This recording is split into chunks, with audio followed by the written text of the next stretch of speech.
Hey guys, Rick here with the Government Sales Momentum Podcast. Today we are going to talk about unsolicited proposals and why you should never send one. So look, unsolicited proposals, I've received a few questions on them recently. Had a customer that thought it was a potential great idea. And by the way, this customer had a great idea, a great technology, a great solution that they wanted the government to purchase. And like, hey, we're going to go in unsolicited proposal. They're not even asking for this. That's the plan. I'm not here to tell you that you can never win an unsolicited proposal because people have. I've just never seen it. It is not something that happens very often.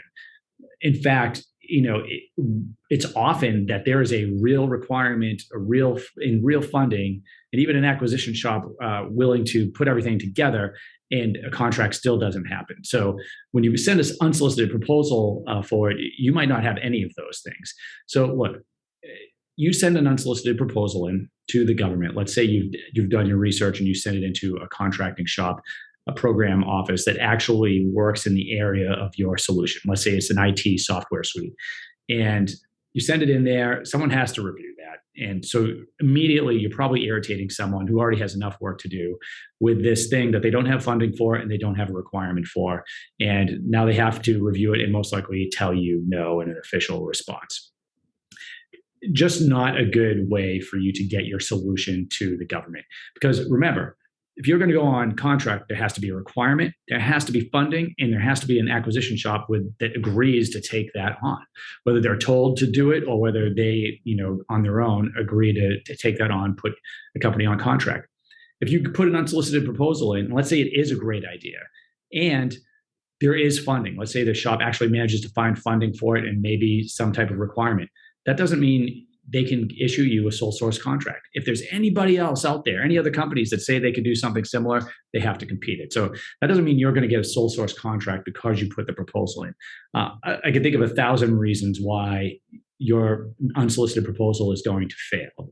And I'm not here to be a negative Nancy. I'm here to tell you how to really do it, right? So if you have something that's truly unique, a truly unique technology, because there are other podcasts you can listen to. There's language in the FAR that covers unsolicited proposals.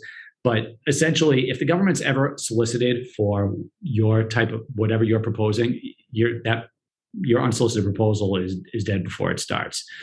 What you're looking for with your truly unique technology, your truly unique solution, is a program or a way for you to get that in front of the government, where it's going to tie those pieces, the requirements piece, the funding piece, the acquisition shop piece together for you, and make it a lot easier to go on contract. Now, there are several ways you can do this.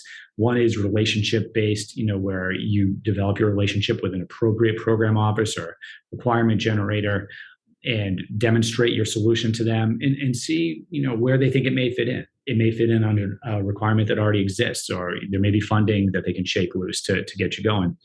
Another way is the Sbir program.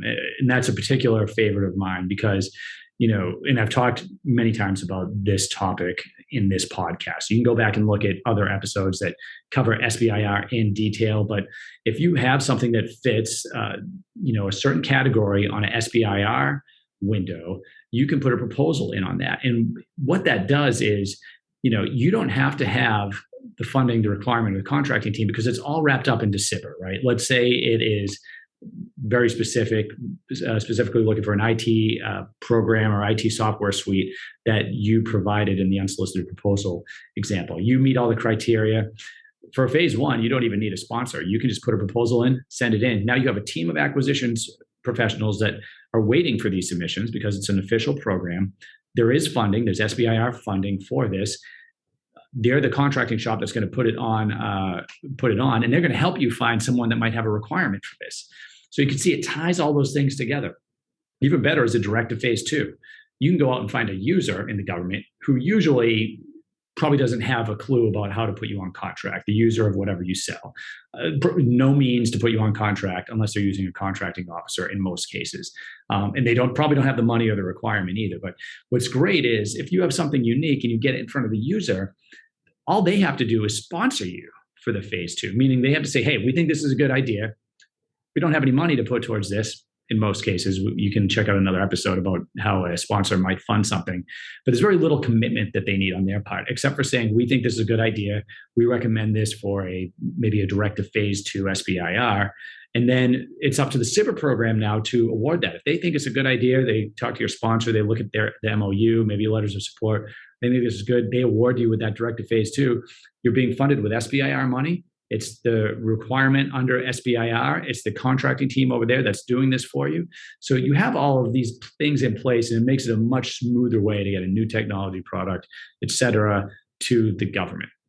So anyway, I hope that helps. You can send, and there's always stipulations and unique circumstances. So, I mean, if you do have one of those and you're interested in unsolicited proposals, feel free to shoot me an email, schedule a consultation. The team will talk to you about that. Probably going to tell you not to do it, but look, every situation is different, right? So there may be a situation you're in that this doesn't apply to, but I think it's good general guidance when you're looking at unsolicited proposals to say, hey, this is probably not an option for us. Let's look for something else, another means to get on contract with the government that could be more favorable. Okay, guys, hope that helps. Don't hesitate to reach out to us at richardchoward.com. And we have a lot of free resources there that you can use. You can schedule a consult with us. We have videos, links to other podcast episodes. We'd love to talk to you and looking forward to our next episode. All right, take care.